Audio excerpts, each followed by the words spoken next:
Hey everyone, how's it going? Welcome back to the InfatuAsian Podcast. Got another Chinn episode for you this week. A Chinn with two N's. If you remember way back, I did an episode with Kimberly Sito when she was with the Chinese Historical Society of America Museum, which is down in Chinatown, San Francisco. And we were talking about the We Are Bruce Lee exhibit down there, which has been running for about 3 years now. And so it was fun talking to her about that exhibit, but a name came up, and the name is Jeff Chinn with two N's in Chinn. And so I immediately thought, okay, got to talk to this guy. He could be a relative. But more importantly he is the foremost Bruce Lee collector here, well, not just here in America, but in the world. He has been collecting Bruce Lee memorabilia, magazines, figures, pictures, and even the weight set that Bruce Lee trained on. He's got the collection known around the world. He's got one of the suits from Enter the Dragon. Linda Lee and Shannon Lee, Bruce Lee's widow and daughter, have both visited his house to see the collection. And I got to visit the house to see the collection. So I got to visit Jeff in his house in San Francisco. I went over there to record and met his wife and his daughter. Super, super lovely people. And got to see the museum. Well, it's called the Bruce Lee Room. And there's so much stuff that doesn't even fit in the Bruce Lee Room. I was in there recording and getting a tour of some of Jeff's collection for just about 3 hours. It was great. It was a personal tour. It was a lot of stories. We couldn't even fit them all in this podcast, but it was great. And so special thanks to the Chinn family for having me over. So I hope you enjoy hearing the stories as well. This is one of those episodes where I wish I did video. But if you go over to my Instagram, I'll have a bunch of pictures of some of the things that Jeff has on display in the Bruce Lee Room. And so let's get to our conversation with Jeff right after this. 1, 2, 3, 4.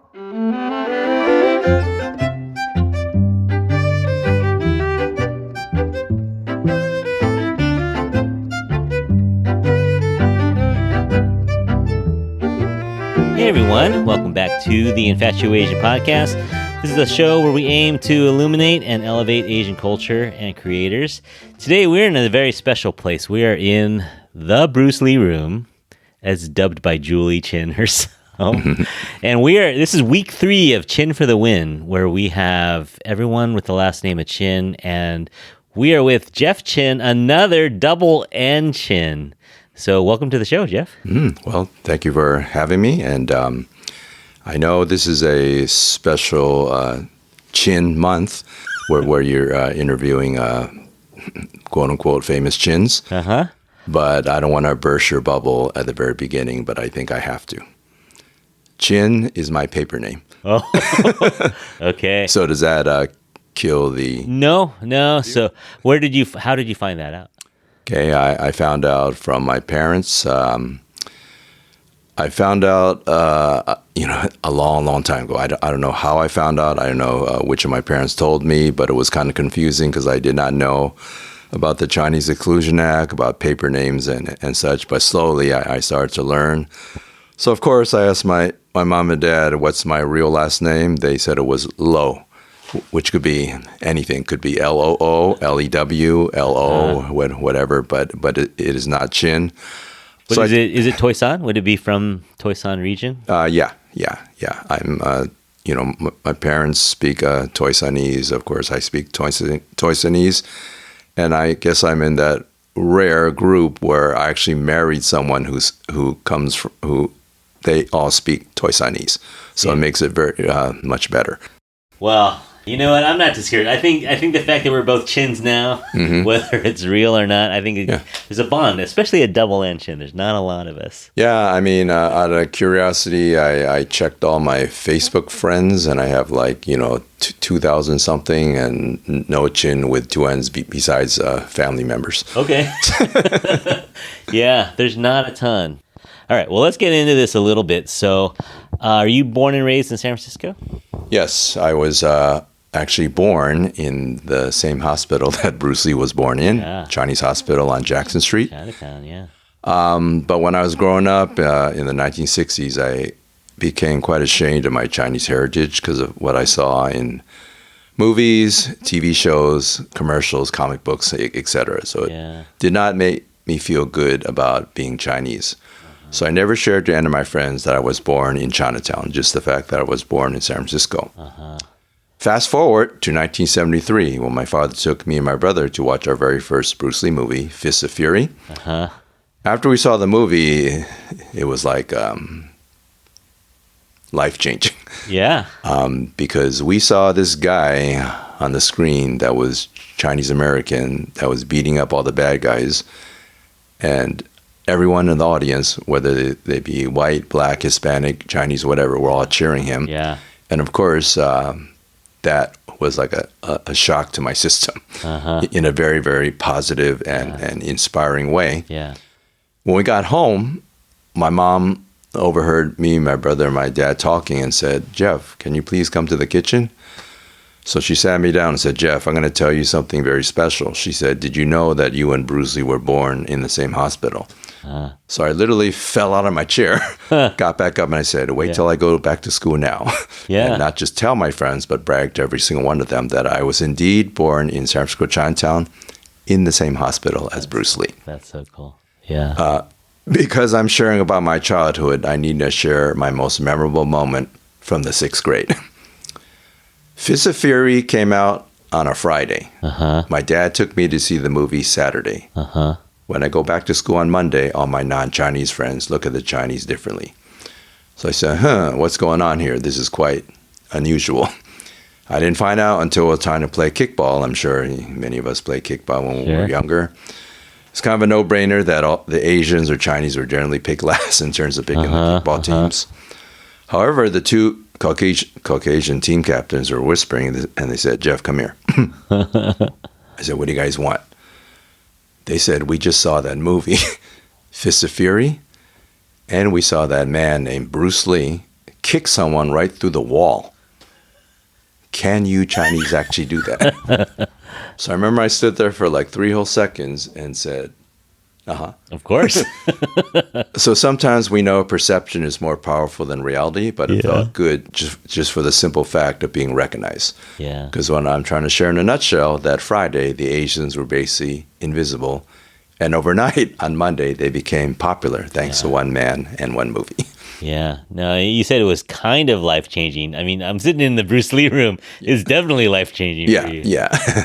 So that was the beginning of it, just that one movie. Then did you go on a deep dive? Or it was so much harder back then where there wasn't the internet. There's no YouTube.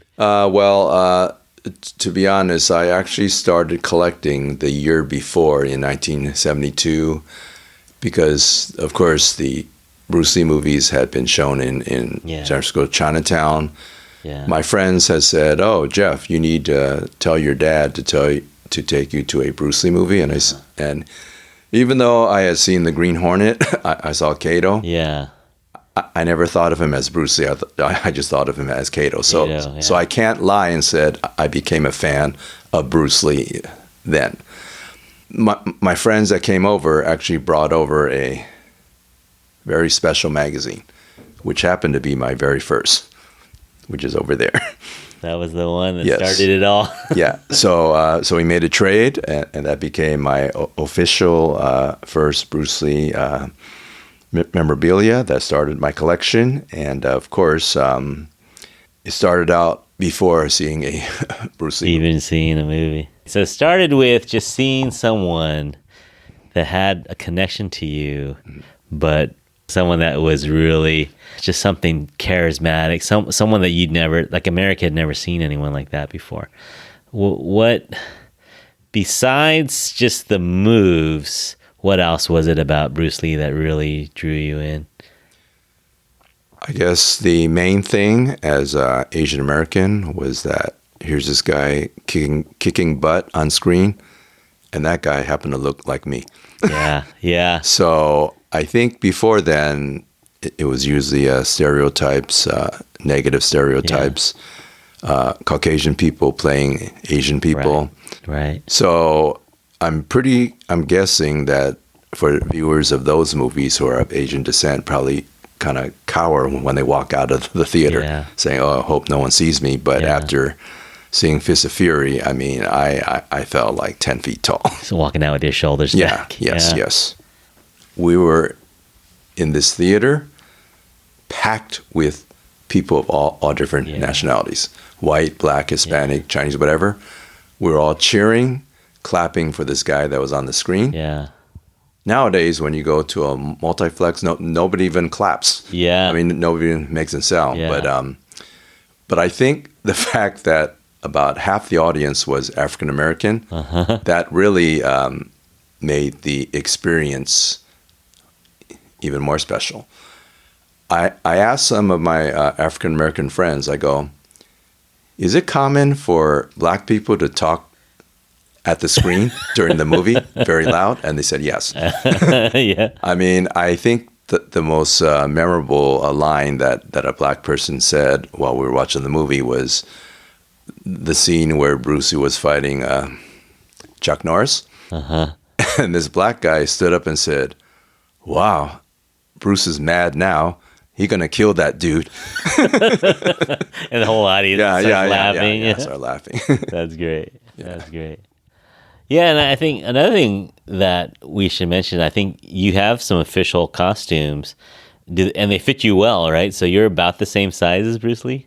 Okay, so Bruce is only 5'7". I'm 5'8". Okay, so he was pretty slight. He was not a big dude, muscular and super strong, wiry strong. Oh yeah, but not a big guy. And so I always took solace in that too. He wasn't the biggest guy, wasn't the tallest guy for sure, but yeah, just the scenes where he's kicking guys, like the scenes with Kareem and the side with his foot. And I think after people saw photos of him fighting with Kareem Abdul-Jabbar, who was like, what, 7'2", then they said, okay, that made Bruce Lee look taller, right? Yeah. And it wasn't like, Bruce was cheating, whatever. I mean, the fight with Kareem was actually quite believable. Yeah, that's cool. All right, so that was your first collection. And then back in the day, so we're talking 70s, early 80s, how did you even find stuff? There was no eBay. How did you find things? So in the beginning, of course, is that Chinatown had like a gold mine of Bruce Lee stuff. Okay. Magazines, posters, stickers, T-shirts, or whatever. So unfortunately, my parents only gave me 75 cents a week for allowance, so that only equated to one magazine per week. I think the biggest dilemma was the week that Bruce Lee passed away. The bookstore that I went to in Chinatown, rather than having the usual one magazine, had all these magazines all over. But you had to have money to get them. Yeah. So I said, okay, I'm going to pick this one. I'm going to hide all the other ones. But of course, I had competition. The competition probably found all the magazines that I hid. Yeah. And because the next week, it was all gone. All gone. Yeah. Or probably some of the stuff was left, but the prices had quadrupled by that point. Yeah, well, I think the hardest ones were the ones where the store only had one copy, and they used it to put in the display window, not for sale. Yeah. Just to get people in. Yeah. So I had to have this one that I remember had all these cool shots of Enter the Dragon. So I was quite sneaky. I had my cousins, distract the lady, behind the counter. And to get the magazine into the display window, there's a little sliding wooden door. So I just kind of slid it, put my hand back there, and took it and rushed to the lady. And I said, here, can I buy this? And she didn't know that it was a display copy. So, yeah. So you get the last one of that. Yeah. So it was basically you just had to hit the stores every week. Yeah, stores. And, it wasn't until when was eBay created? Oh, 2000 something. Okay, yeah. Yeah. So it was basically, going to stores when the items first appeared, or later, they had, these toy, antique toy shows like Yeah. at San Mateo or whatever. Yeah. Very few Bruce Lee items, but we could find Bruce Lee stuff there. You have to go and dig and maybe get one thing. Yeah. And, it was just, I've been collecting for over 50 some odd years, since 1972. And, here's something that I would like to share in terms of collecting. One of my Caucasian friends gave me like $5 and said, Jeff, can you help me buy the latest Bruce Lee poster? And I said, why can't you go yourself? My Caucasian friend said, well, I saw that movie where if you go into the wrong alleyway, a guy with a hatchet's going to come and chop you. I go, oh boy. So, yeah. Oh, man. And did you have a why? Like, you weren't thinking you would make money off of this. You just wanted them. Yeah. To tell you the truth, I'm not a collector dealer. I never sold anything in terms of Bruce Lee. Yeah. But I'm at that point now where I really don't collect, because when you hit your 60s, you have to kind of think realistic. Yeah. Because my son's in his 30s, my daughter's in her late 20s, and I do not want them stuck with junk. Yeah. So I think I'm going to have a process where I'm going to have to have them go with me through my collection and tell them, okay, this is what Daddy wants you to keep, and the rest you can sell, whatever. Okay. Yeah. Yeah. So because I mean, we walked past it. It's boxes and boxes and boxes of stuff. Yeah.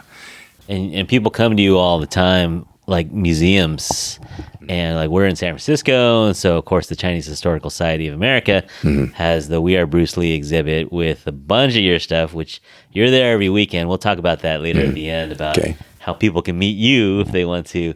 But you have what part of how much of that exhibit is your stuff? About 60%. A good amount. Yeah, and I'm the type of docent where I don't just highlight about collectibles. Yeah. Saying, oh, well, this is a mint copy of this magazine. This is a rare, whatever. Yeah. I point out the items and point out how it showcases the legacy of Bruce Lee. Yeah. And there was a museum in Hong Kong that you were part of. How many different shows have you donated things to or loaned things to?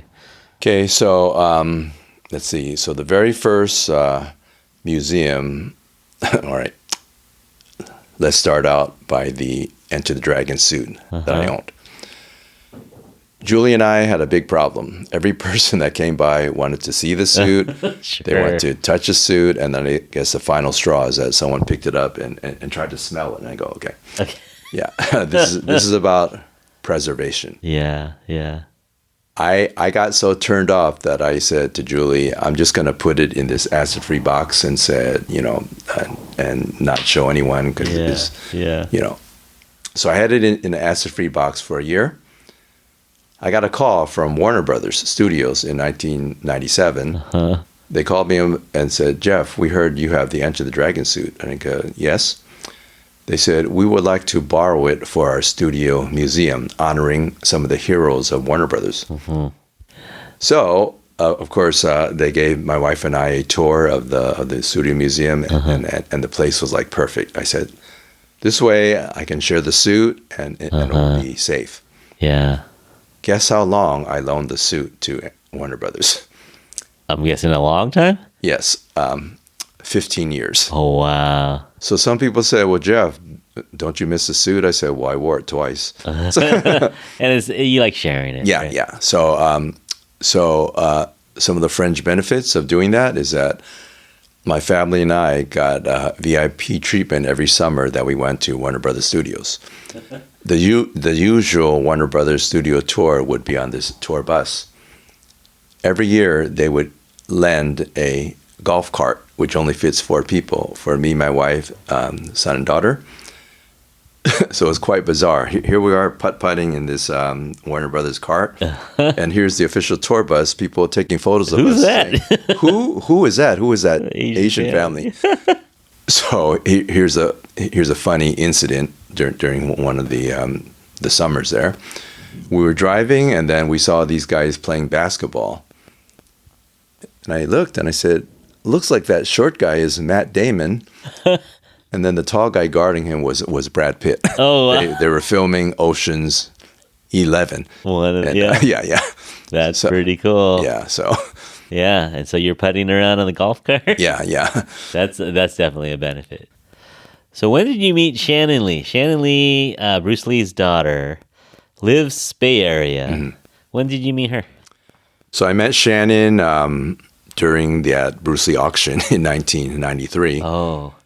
Actually, that was the first time that I had met Linda, too, Bruce's widow. Yeah. So here we are during the day of the auction. You know, we're all nervous. Whatever. Where was that? Is it in Hollywood or is it? It was at Beverly Hills. Beverly Hills. Okay. So of course, when Linda and Shannon came out, all the fans were all like mobbing them, and I could not get through. So this was a Bruce Lee specific auction. Yes. So before cell phones or whatever. I could not bring a cell phone to show my collection.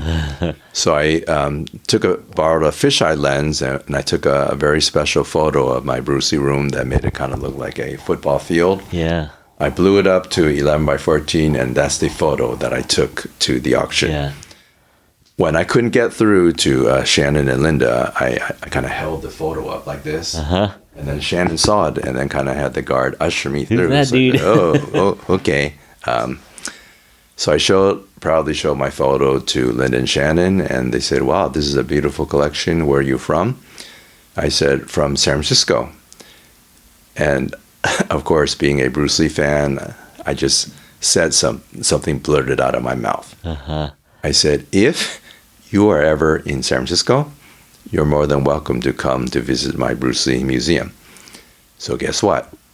3 years later, Bruce's wife, Linda, came to visit the Bruce Lee room. In the room that we are right now. Yes, and you're sitting in the same chair she was sitting on when she was signing all the stuff. Man. Yeah, yeah. So that was the very first, and of course, over the years. I've had a close relationship with them. Every year for the Bruce Lee Day at the Giants game, my wife and I get invited to Shannon's private suite, and we hang around. That's pretty cool. Yeah. So after the 15 years at Warner Brothers, we were going to get the suit back, but guess which museum asked for the suit? Smithsonian. Yes, it was the Smithsonian, even though they only had it for 6 months. I mean, collectors will pay to get their stuff. Yeah. Oh man, that's. Yeah. So that was a true honor because Smithsonian want to honor Asian Americans in Hollywood. Right. Yes. So after the Smithsonian, only for 6 months. Yeah. Smithsonian, I was supposed to get it back, but then it got loaned to the Academy of Motion Picture Museum, which was also a true honor. Yeah. So is it still on the road, or is it? It's in storage at the Academy Museum in case they bring it back out. Yeah. So as you size up other people's collections, are you number one in terms of magazines? Or you think? So this is how I look at it. Of course, when you're young, you just concentrate on who has the most magazines, who has the most posters, blah blah blah. I got to the point where it's not about how many countless junky magazines that you have, because some can have like 10 million or whatever, right. but it's not very impressive. Yeah. You have to have quality pre-death stuff, which is stuff that came out before Bruce Lee died. You have to use your collection to share to museums, whatever. Yeah. You have to write about Bruce Lee. I was the contributing editor for Inside Kung Fu magazine, writing the Bruce Lee column for 7 years. I've been on countless TV shows. Yeah. Domestic as well as overseas. the family has come to my Bruce Lee room. Yeah.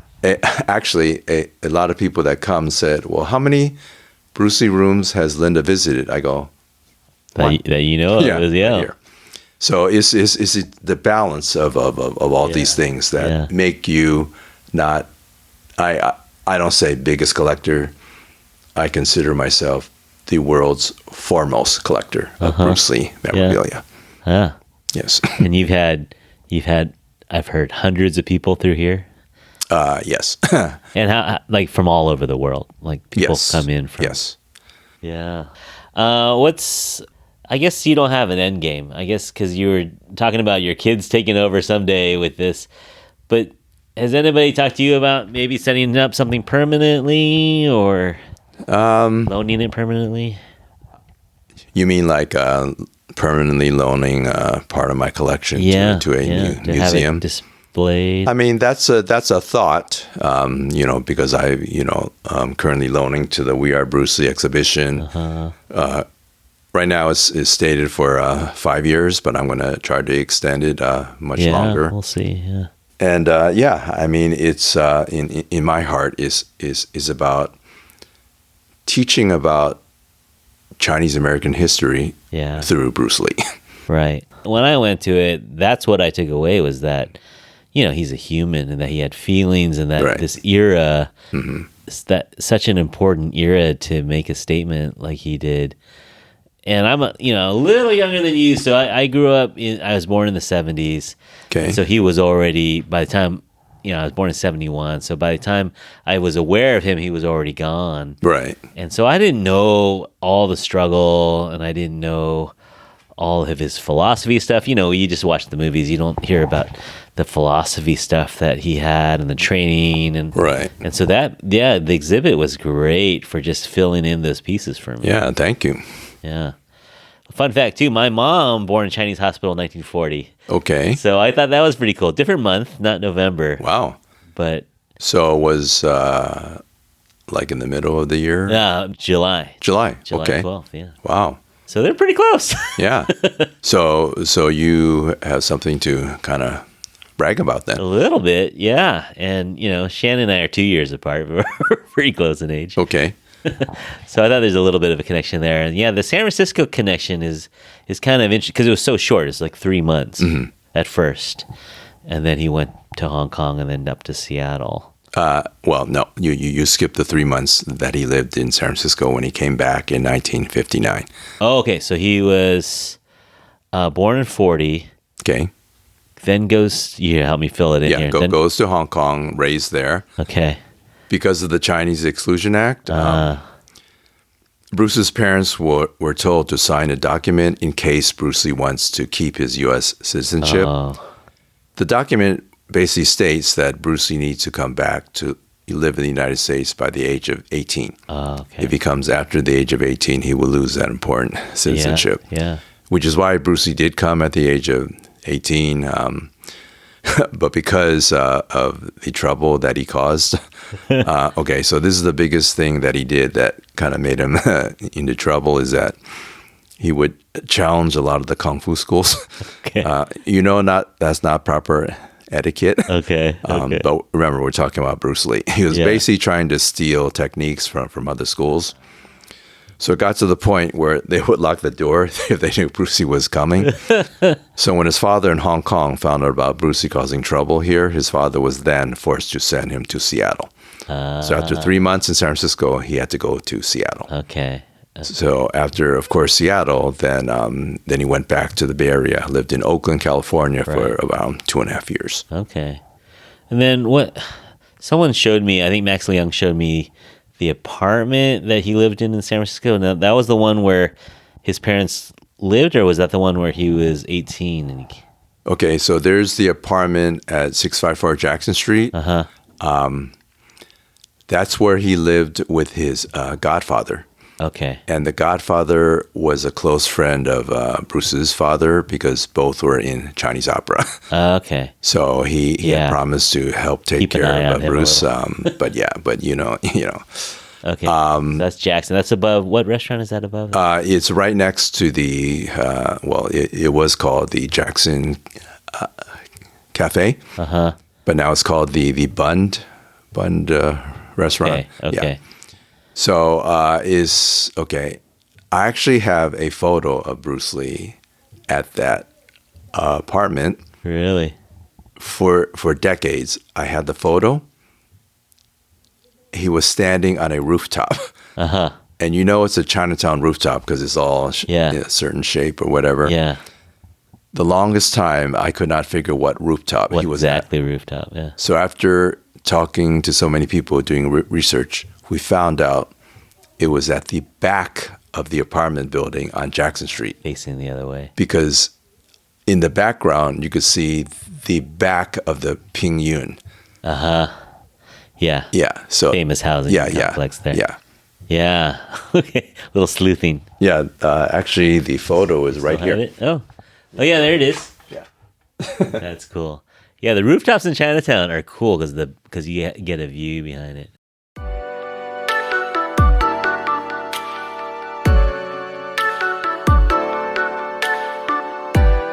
Actually, since we're doing this, you want to do a little walkthrough? Maybe some of the pieces that. Yeah. I mean, yeah, I could point out things. So just maybe I could start here. Sure, you lead the way. So this is the photo that I told you that I took a fisheye lens photo, and this is the photo that I showed to people. You got Linda's attention and Shannon's attention with that. And then, of course, here's the photo of Linda when she came over in 1996. That's very cool. And then you could tell the photo is old because I'm wearing a fanny pack. Okay, no, they're back now. Yeah. Well, that's how I could tell that is old. That is back. It's circled back from the 90s. Circled back. So. All right. Hair was a little blacker back then too. Oh yeah. Yep. All of us. And here's Bruce Lee's sister when she came over. Oh yeah.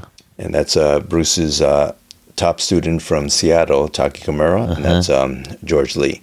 Yeah. Who happened to be the very first Bruce Lee person to ever come to my house. Okay. This is before Linda came. Yeah. And then, this is something that I created. It's a, so Bruce's famous one-inch punch. Yeah.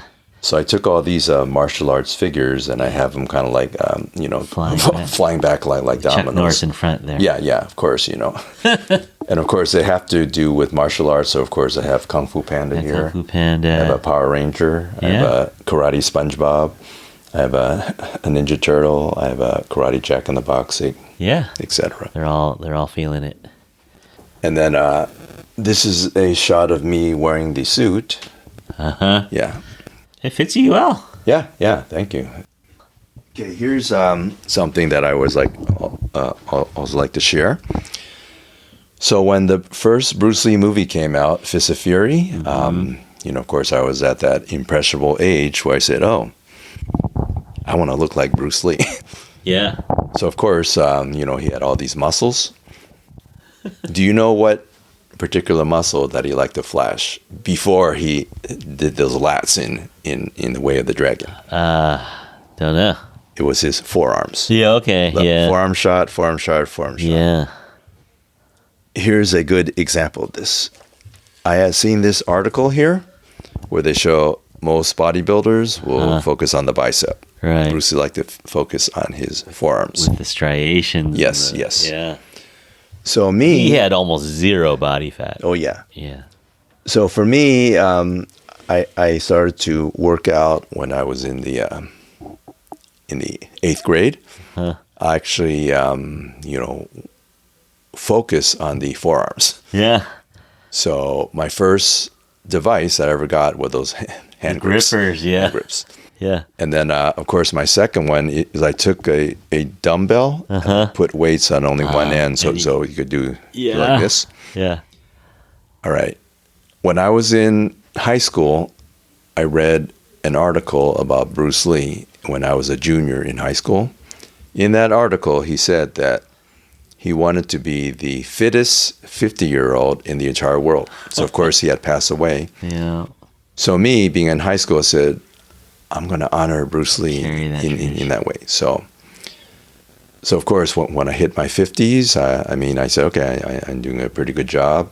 And when I hit my 60s, then your body starts to ache. But you have to think positive. 60 is a new 50. Right. I'm almost 65 now. Here's one thing that I continue to do to this day that honors Bruce Lee in terms of physical fitness. Twice a week, I will do a full set of 12 pull-ups. Okay. Full Wow. pull-ups. Wow. Every Wednesday and every Sunday. Okay. I mean, it gets to the point where I'm at 11 and it's like, And then when I hit 12, I go, okay, maybe I'll try for 13. But when you're at that age where if you try for 13, you're not going to do anything. That's still impressive. Yes. So it might sound kind of crazy, but that's my way of doing it. Whatever motivates you. Yes. Of course, you're probably going to ask me what's my favorite of the 5. I probably will. Yeah. My favorite is The Way of the Dragon. The Way of the Dragon. Not Return of the Dragon. Because the plot is he goes to Rome to help out the Chinese relatives against the Italian mafia. Yeah. The charm of the movie was the fact that the Chinese couldn't understand the Italians and vice versa. Now when you dub it, everyone speaks English. So they chopped out 1/8 of the movie. Oh. So this is my favorite movie. Is also Linda's favorite movie. I asked her why out of curiosity. She said because my husband Bruce wrote, produced, choreographed, directed, and starred this movie. So this is the most like the husband. That was the first. And he fought for that full control. Yes. I mean, he had a 2-picture deal with Golden Harvest for these 2. Right. So when he did the 3rd one, he said, "I'm not gonna have to listen to a director, whatever. I'm gonna do everything." And that one was still out of Hong Kong. Yes, still in Hong Kong. All right. Some people say is Game of Death his last movie? Technically not. It was released last because it was unfinished. Mm-hmm. After The Way of the Dragon, Bruce Lee did Game of Death, did the 3 fight scenes. Warner Brothers called him to do Enter the Dragon. Okay. He put Game of Death on hold and would do Game of Death after. But he passed away. Yeah. If you do your, history or, what's that called? Timeline? Timeline, yeah. The last scene that Bruce Lee did for any Kung Fu movie was the fight with Sammo Hung at the very beginning of Enter the Dragon. Really? Okay. Which is kind of weird because some people say, well, that's the beginning of the movie. It's just the scheduling of it, I guess. No, it's because Bruce saw a rough cut of the movie. Oh, he wanted to reshoot it. It's got to start out with more of a bang. So he gathered some of the people and did the fight with Sammo Hung. That became the very last movie that Bruce Lee ever did. But technically appears in the beginning of the film. Yeah. These are the original weights that he used. How did you get these? Okay, so of course you saw some of them at the We Are Bruce exhibition. So Bruce's close friend in Oakland was also named Alan Joe. He was the only Chinese-American bodybuilding champion. Okay. When Bruce saw his body, his lats, whatever, Bruce asked Alan, if I teach you Kung Fu, can you teach me how to build my body? And of course, Alan did. And of course, that became Bruce's first start into bodybuilding. When Bruce first started, he did not have his own weight set. He used Alan's weight set. So these are the original weights that Alan gave to Bruce Lee to use. And of course, I have them now because Alan had passed away and his belongings were given out, and I was fortunate to get these. Yeah, the whole set. Yeah. So so it's probably chock full of his DNA. Yeah, sweating. Yeah. So if they're ever going to actually clone Bruce Lee, not you like might have it. Yeah. You might have it here.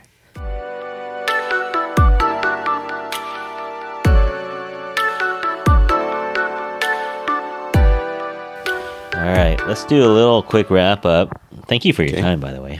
Oh no, this is my. Remember, I was going to say that I was going to, share something at the very end. Okay. So you had seen the photo of me with that poster there. So at our We Are Bruce Lee exhibition, one of the highlights is a very simple Bruce Lee poster that I used to have in my room when I was very young. Yeah. Here's the story behind the simple poster. I was born and raised in San Francisco. I went to school in San Francisco from kindergarten to the 7th grade. Because of the large Asian Chinese population in San Francisco, especially in the Richmond district, I never faced any form of racism when I was growing up. Fast forward to 1974, my father told us we had to move out of San Francisco, and I was very sad. I said, how come we can't stay here? He said, because me, my brother, and sister were all sharing one bedroom, and it was getting kind of crowded, and we were getting older. So he moved in the summer of 1974, and it wasn't until the first day of school in the 8th grade where I was in total shock. I said, where's all the Chinese? So I shockingly found out I was the only Chinese person in my entire 8th grade class. So as a result, I got picked on. I got called every racial slur in the book. Did they have anti-bullying laws back in 1974? Not so much. Okay. And did they have school counselors in 1974? Not so much. Not so much. So I was literally on my own. I would hide in the library in the beginning because I guess bullies don't like to go to libraries for some reason. Yeah. But that could only last for so long. My mom started to notice whenever I would eat my meals, I have severe stomach pain. So she took me to the doctor, and the doctor was quite shocked. He said, I've never seen anyone so young. I was only 13, and I had a bleeding ulcer from holding in all that stress. All the acid in my stomach was just churning and causing damage to my stomach.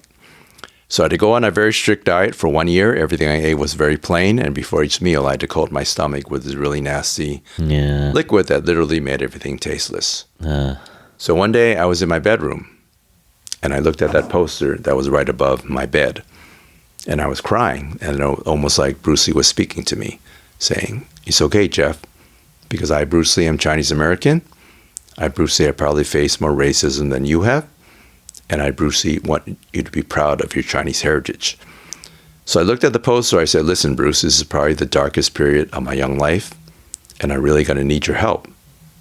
And if you help me, I will pay you back one day. So that's why I'm doing what I'm doing now. Yeah, that's your why. Yes. Yeah, I don't have a story like that per se, but I've talked to other people, like my cousins who are a little older than me, and Perry Young, who was in Warrior, had Bruce Lee moment in his audition. It's inexplainable how much this guy who was, if you add up his film, like, not including the kid film, like five.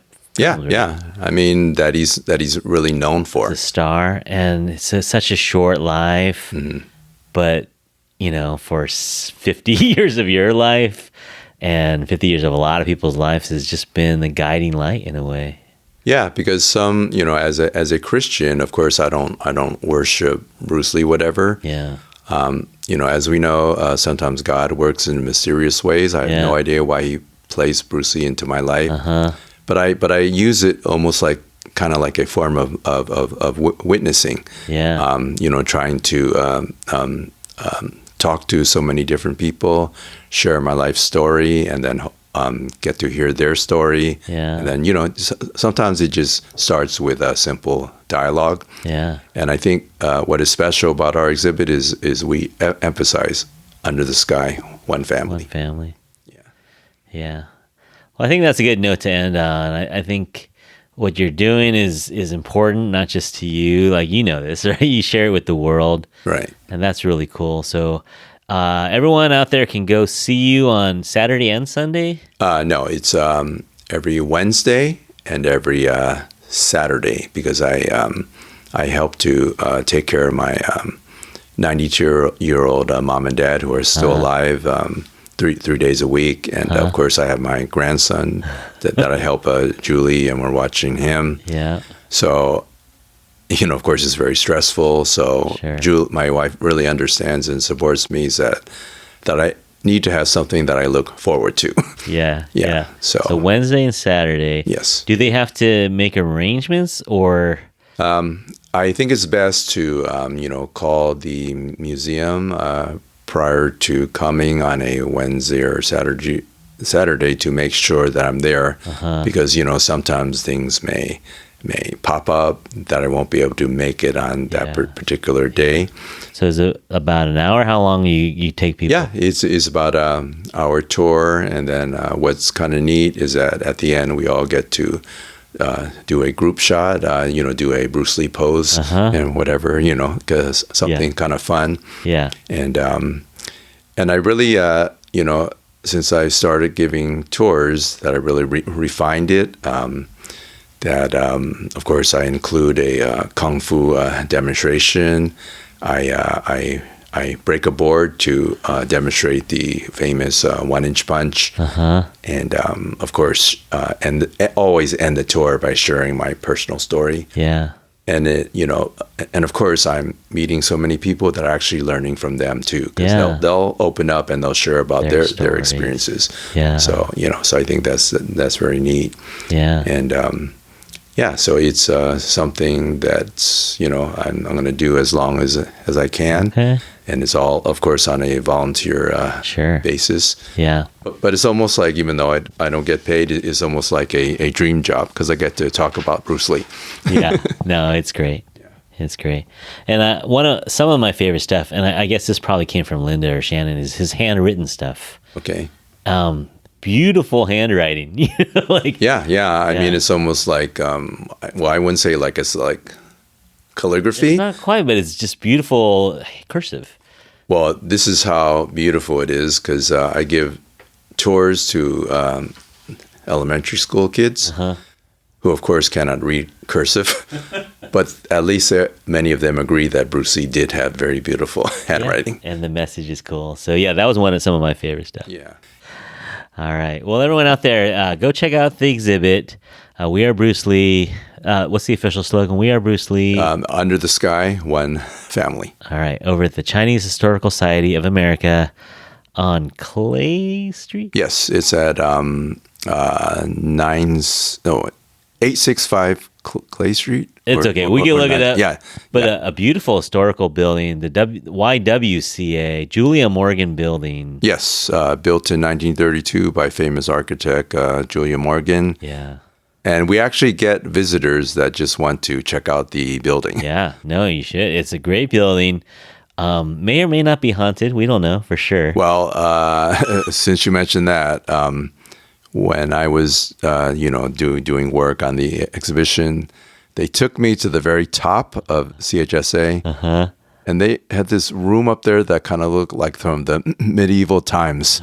I mean, there's no electricity, whatever. And I said, okay. And then since you mentioned haunted, you can look at it that way. But I wouldn't go there at nighttime. I wouldn't either. Yeah, but beautiful building during the daytime. Yeah, during the daytime. And there's other cool stuff too. Go down to the basement, and there's some little tiny miniatures down there that are very cool. And they're cycling things around in there once in a while. So definitely go back if you haven't been in a couple of years. Go check it out. So at least another 2 years for sure, or how much more years for sure? Well, we started in 2022, so it's for 5 years, so 2027. Okay. But because we're talking about that, I need to share that I'm currently working with Bruce Lee's daughter on getting a Bruce Lee bronze statue for SF Chinatown. That's right. And we plan to have it at Portsmouth Square, and the exhibit will not be there forever, but a bronze statue will. Yeah. And hopefully with the statue, it can continue to share the legacy of Bruce Lee. Hopefully young people in Chinatown will look at that statue and ask mommy and daddy, who is this person? Hopefully mommy and daddy can say, this person is the most famous Chinese American person ever in history who happened to be born right here in San Francisco, Chinatown. Yes, so he is definitely our native son. He's our guy. Yeah. So social media, people can find you on Facebook. Yes, Facebook. I'm also on Instagram, but I use Facebook more. Yeah. Where I post a lot of stuff. So everyone can go check that out. You guys know how to reach us at InfatuAsianPodcast@gmail.com. If you have any Bruce Lee stories, write to us. Also Instagram and Facebook at InfatuAsian Podcast. Jeff Chinn for the win. All right. Sort of paper chin. Oh, yeah. Paper chin. But thank you so much for your time. Yeah. Well, This was great. you're very welcome. I feel very privileged to come into the Bruce Lee room. So I'm enjoying this a lot. Well, I'm glad. Thank you. All right, everyone out there, thank you for listening. On behalf of Jeff and myself, we hope that you're all happy, healthy, and safe out there. We'll talk to you soon. Bye, everyone.